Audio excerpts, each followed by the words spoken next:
So Sky and Noah, you have both been significant contributors in building various ecosystems and as operator founders and individual investors in this region.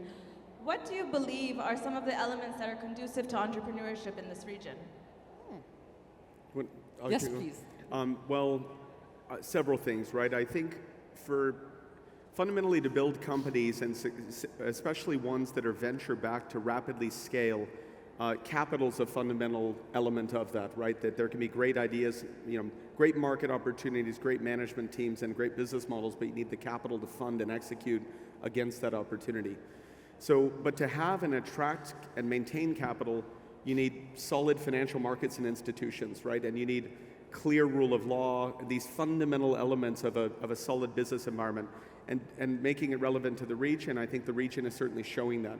The economy has opened, governments have demonstrated they're open for business, very generally free markets, though there are protected sectors, as there are in many economies, like oil and gas, or in this kind of economy, or like defense in America. But ultimately an open market. I think also you fundamentally need entrepreneurs. You need aspiring leaders who have great ideas, who want to build something. And historically, this region imported talent heavily, and it imported many things, right? It had oil wealth, it exported its capital, and imported what it needed. But over many years, they've been building the research institutions, the capabilities, and now some very successful companies that have ascended in the region. And I'll use an example as Kareem. But that created a ton of highly trained entrepreneurs that are now spilling into the ecosystem, and what I call sending the elevator back down.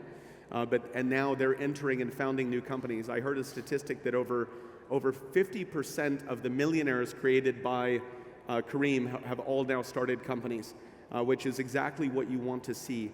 That's how Silicon Valley was built, right? Fundamentally, early people built companies, then created the venture capital industry and invested in the businesses. So I think you have a lot of the elements you need here. Good and understandable markets, stability, good and visionary leadership. You're attracting talent and developing talent in the region, and then there's capital that's now forming and supporting these ventures. Success begets success. Absolutely. And if I may add to that, we have seen a lot of movement amongst regulators. They are no longer hopping late on the innovation train. Now they are taking the lead to actually put together regulations that are supportive and help innovation rather than limit innovation. So you see regulatory sandboxes around, you see fintech regulations around, perhaps even, operating in the Egyptian market and being in part largely Egyptian, I always like to focus on the Egyptian market whenever we are actually discussing regulatory reforms, because until a few years ago, we as even bankers used to send letters to the central bank and regulators and get the response in letters. Now, you have open discussions all the time. We have a regulatory sandbox in place. They reached out and we worked together as an industry representative to put together the fintech strategy for the country, and later on the fintech regulation, whether it's for banking financial services with the central bank or the non-banking financial services with the Financial Regulatory Authority. So regulatory reforms are actually a key driver, because you, as a startup, you can operate in the gray area for as many number of months and years, but if you really want to grow, scale, and continue to deliver value, you have got to be regulated. So that's one of the key drivers in there. The second biggest one is the actual market. I'm a positive person, so I always tend to look at the part that is failed in the cup. So we've always complained as a region of how underserved we are, not just when it comes to financial services, unfortunately, but the services in general. And actually, my keynote speech the other day was about how to approach financial inclusion from a different perspective, and I elaborated a lot on embedded finance, and now I'm going to elaborate on blended capital, because that's a key driver in there when you are building capacities.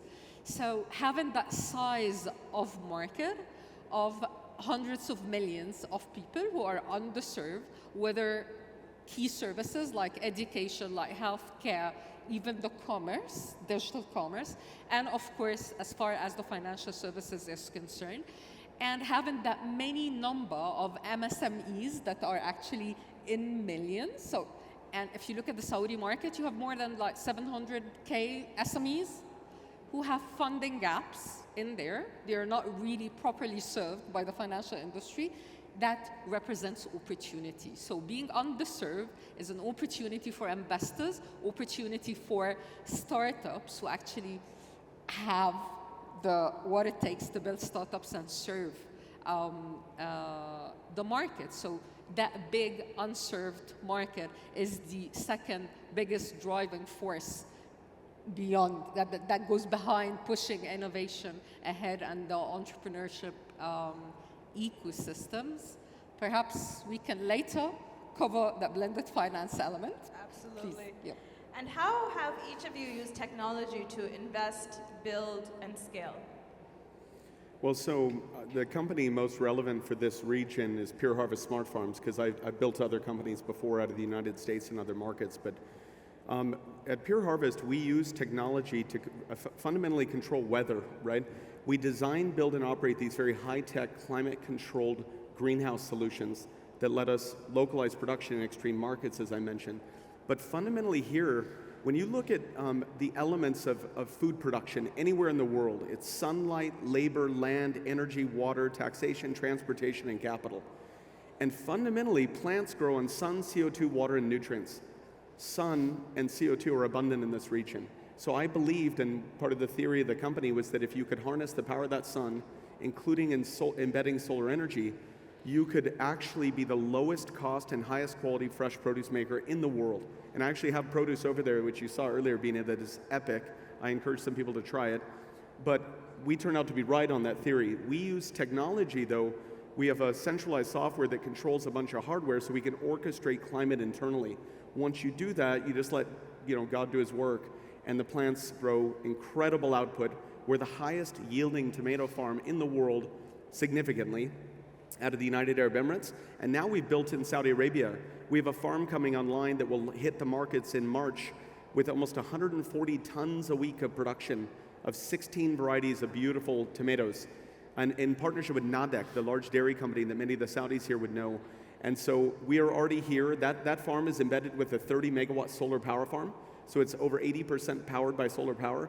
So it's very sustainable. We're carbon negative. We not only consume carbon and feed it to the plants, we displace the airplane or truck that might have brought fresh produce as an alternative. So really around everything we do, we've leveraged technology to build this company and make it possible here, but capitalizing on comparative advantages that this region and this country have, which fundamentally we have a lot of sunlight, a lot of CO2, and as you mentioned, a large market opportunity of underserved consumers that literally have never tasted what a real tomato tastes like produced here, because it hasn't been possible given the environmental conditions and the challenges here. So we overcome that challenge and make this one of the greatest places to farm in the world.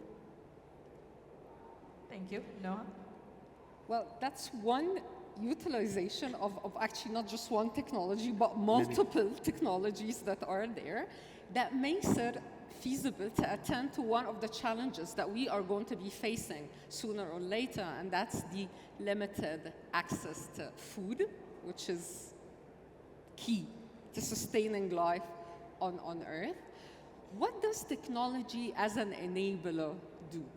Technology is an enabler. We've been offering services for hundreds of years. Those services has expanded, but many of them are still the same as far as the service itself is concerned. So farming, we've done farming for millions and millions of years, but now farming is different because of technology. What do I mean when I say different?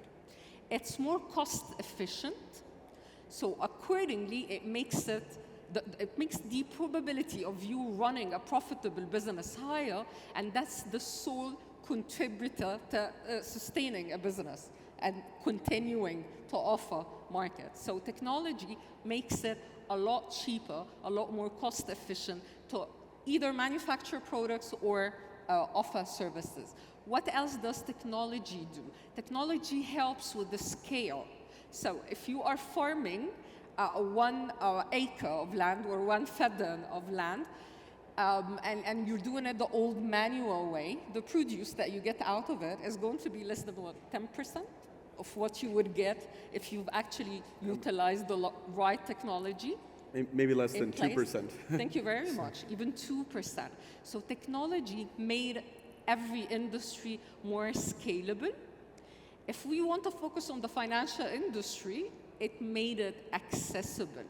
One of the key barriers, aside from the pricing, of course, that we have when we attempt to offer a financial service or enter a market for the first time, is how accessible our service is. So if you rely on a brick and mortar model to offer financial services, you can only serve people within your area. Traveling in many parts of the world, especially in our region, is a challenge. If you are outside a main city where you have all the service providers mainly situated, your access to services is limited. So technology makes our services a lot more accessible. And technology drives innovation. Now, there are new industries that are here because of technology.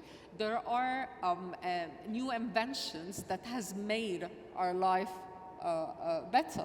Telecommunications, for example, that's one industry that was never there. Technology made it feasible, and it became one of the key drivers to multiple, not to multiple industries, to every other industry it is, because telecommunications enables the internet, and everything is going to be built on the 6G networks, and we're excited about that development in there because it's going to facilitate and enable multiple services and even new industries.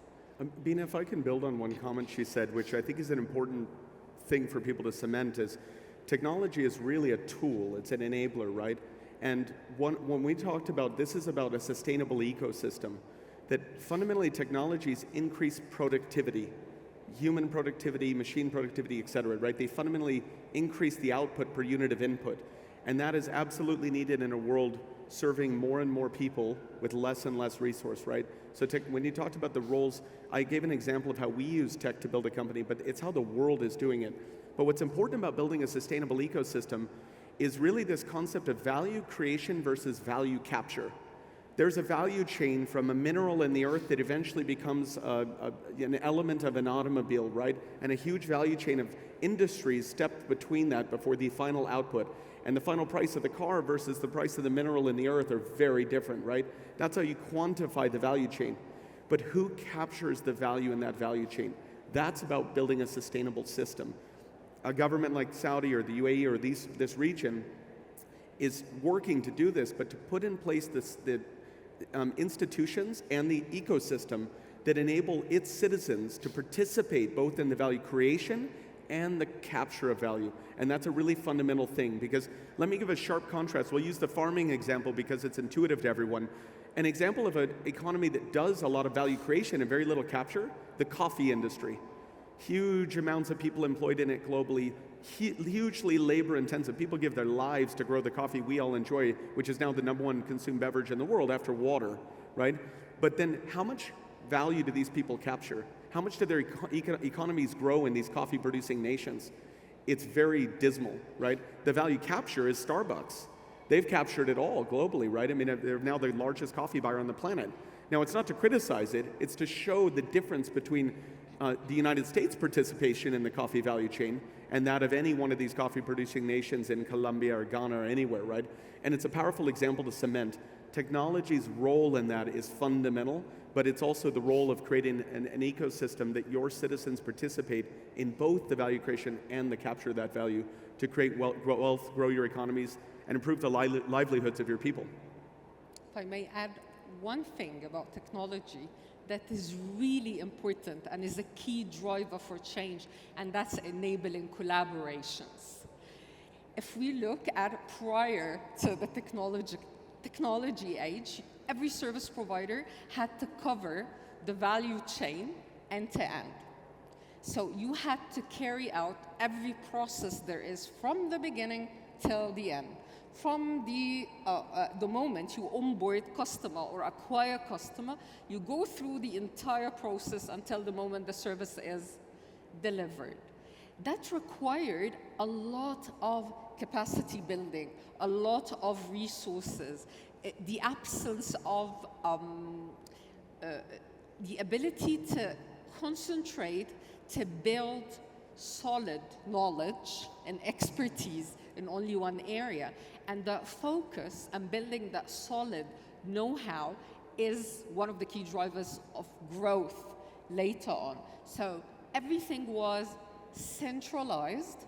Everybody had to do everything from A to Z. So if we can give an example with a food producer, not even a bank, you had to do the farming, and then the harvesting, and then the distribution, and sometimes even the sale to the end consumer.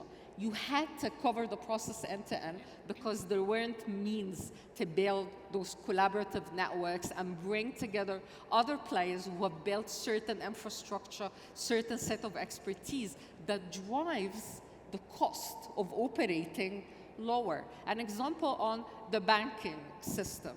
You don't have to acquire the customer yourself and serve them physically because that is expensive. Now you have digital platforms who could actually help you onboard the customers. You do not have to own and operate those digital platforms yourself.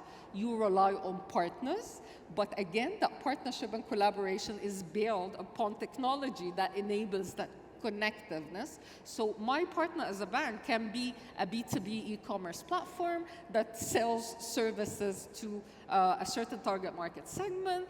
That platform is going to use my infrastructure as a bank and me offering banking as a service on the back end to offer loans to their customers. So the distribution as well is going to be done by the e-commerce platform, while I, as a financial institution, I'm going to be focused on my focused area of expertise, which is carrying the loan books and doing the processing and the reporting and the regulatory seeing and everything that is required by the central banks and the like. So technology enabled collaborative models, and this is going to offer opportunities again to startups, to multiple digital businesses that are there, and it's going to help everybody create value and capture part of the value.